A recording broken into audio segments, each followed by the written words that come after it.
Gelombang tinggi terjadi di perairan pantai selatan Jawa. Sejumlah wilayah yang berada di bibir Samudera Indonesia merasakan langsung dampak fenomena alam itu. Tak terkecuali Kabupaten Pacitan yang memiliki bentang pantai 70 km. Kalau ini namanya bukan ombak lagi, tapi sudah alun gelombang tinggi, kata Suyanto, nelayan pantai Tawang Desa Sidomulyo kepada Detik Jatim. Yanto mengakui tak biasanya ketinggian gelombang sampai menembus tempatnya mendaratkan perahu.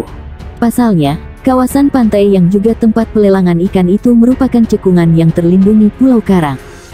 Anehnya, kali ini empasan air laut bahkan membuat perahu yang ditambatkan bergeser posisi. Itu diketahuinya saat tali perahu putus, dirinya berusaha mengganti namun justru terpental akibat kuatnya dorongan ombak. Maksud saya mau mengganti tali perahu saya yang putus itu, lah kok tiba-tiba ombak datang. Sampai saya terpental, katanya. Beruntung Suyanto tak mengalami luka, hanya saja sekujur tubuh serta pakaian yang dia kenakan basah kuyup. Perahu yang sempat terbawa arus pun akhirnya dapat ditarik kembali dibantu para nelayan lain. Gelombang tinggi juga dirasakan dampaknya di Pantai Soge yang bersebelahan dengan Pantai Tawang. Di lokasi objek wisata itu air laut sempat naik ke kawasan kios yang berdiri di antara deretan pohon kelapa. Abrasi pun terjadi di titik dekat sebuah penginapan.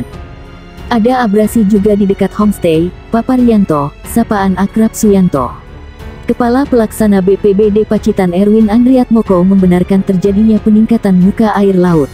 Ini setelah dirinya mendapatkan laporan serta meninjau sejumlah lokasi. Lembaga pengampu kebencanaan itu mengimbau warga berhati-hati. Badan Meteorologi, Klimatologi, dan Geofisika menyampaikan peringatan dini potensi gelombang tinggi antara 1 hingga 6 meter di wilayah pesisir perairan Indonesia pada 14 sampai tanggal 15 Desember tahun 2022. Menurut Kepala Pusat Meteorologi Maritim BMKG Eko Prasetyo, kemunculan gelombang tinggi dipicu oleh pola angin. Dia menyebut angin dominan bergerak dari timur laut ke timur dengan kecepatan 8-30 knot di wilayah Indonesia bagian utara, serta dominan bergerak dari tenggara ke barat daya dengan kecepatan 4-25 knot di wilayah Indonesia bagian selatan. Kecepatan angin tertinggi terpantau di Selat Malaka, perairan utara Sabang, perairan barat Aceh, dan Laut Natuna Utara, ujar Eko dalam siaran pers di Jakarta. Pola angin yang demikian meningkatkan peluang munculnya gelombang tinggi di sejumlah wilayah perairan Indonesia.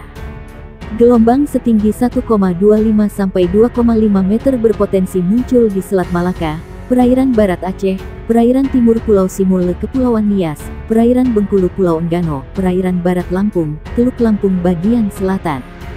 Kemudian, di Selat Sunda bagian barat selatan, perairan selatan Pulau Jawa Pulau Sumba, Selat Bali, Lombok, Alas bagian selatan, Selat Sape bagian selatan, dan Selat Sumba bagian barat.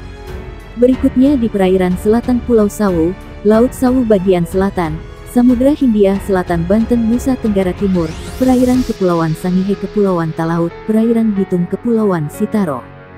Selanjutnya, di Laut Maluku bagian utara, perairan utara dan timur Kepulauan Halmahera, Laut Halmahera, perairan utara Papua Barat Papua, perairan Pulau Biak, dan Samudra Pasifik Utara Halmahera Papua. Sementara, gelombang setinggi 2,5 sampai 4 meter berpeluang terjadi di perairan utara Sabang, perairan barat Pulau Simele Kepulauan Mentawai, Samudra Hindia Barat Kepulauan Nias Lampung, serta perairan Kepulauan Anambas Kepulauan Natuna. BMKG merilis di wilayah Laut Natuna Utara berpeluang menghadapi gelombang setinggi 4 sampai 6 meter. Potensi gelombang tinggi di beberapa wilayah tersebut dapat berisiko terhadap keselamatan pelayaran, kata Eko Prasetyo. Dia mengimbau pengguna perahu nelayan mewaspadai angin dengan kecepatan lebih dari 15 knot dan gelombang dengan tinggi di atas 1,25 meter. Untuk operator kapal tongkang diminta mewaspadai angin dengan kecepatan 16 knot lebih dan gelombang setinggi 1,5 meter lebih. Lalu, operator kapal feri diminta mewaspadai angin dengan kecepatan lebih dari 21 knot dan tinggi gelombang di atas 2,5 meter. BMKG meminta operator kapal ukuran besar, seperti kapal kargo atau kapal pesiar diminta mewaspadai angin dengan kecepatan 27 knot lebih dan gelombang setinggi 4 meter lebih. Badan Meteorologi, Klimatologi, dan Geofisika mengimbau masyarakat waspada gelombang tinggi hingga 6 meter di beberapa perairan Indonesia. khususnya warga yang tinggal di pesisir. Dimohon kepada masyarakat yang tinggal dan beraktivitas di pesisir sekitar area yang berpeluang terjadi gelombang tinggi agar tetap selalu waspada, kata Kepala Pusat Meteorologi Maritim, BMKG, Eko Prasetyo, dikonfirmasi di Jakarta. Ia mengatakan pola angin menjadi salah satu faktor yang memicu terjadi gelombang tinggi. Pola angin di wilayah Indonesia bagian utara dominan bergerak dari barat laut menuju timur laut dengan kecepatan angin berkisar 5–25 knot. Sedangkan, di wilayah Indonesia bagian selatan dominan bergerak dari timur laut ke tenggara dengan kecepatan angin berkisar 5–20 knot. Kecepatan angin tertinggi terpantau di Laut Natuna Utara, perairan Kepulauan Anambas Kepulauan Natuna dan perairan barat Kepulauan Mentawai. Kondisi itu, lanjut dia, menyebabkan terjadinya peluang peningkatan gelombang setinggi 1,25–2,5 meter di perairan utara Sabang, perairan barat Aceh, dan perairan barat dan timur Pulau Simele. Kemudian, perairan Bengkulu, perairan barat Lampung, Selat Sunda bagian barat dan selatan, Selat Sunda bagian selatan, dan perairan selatan Banten P. Sumba. Badan Meteorologi, Klimatologi, dan Geofisika menyampaikan peringatan dini potensi gelombang tinggi antara 1 hingga 6 meter di wilayah pesisir perairan Indonesia pada 14 sampai tanggal 15 Desember tahun 2022.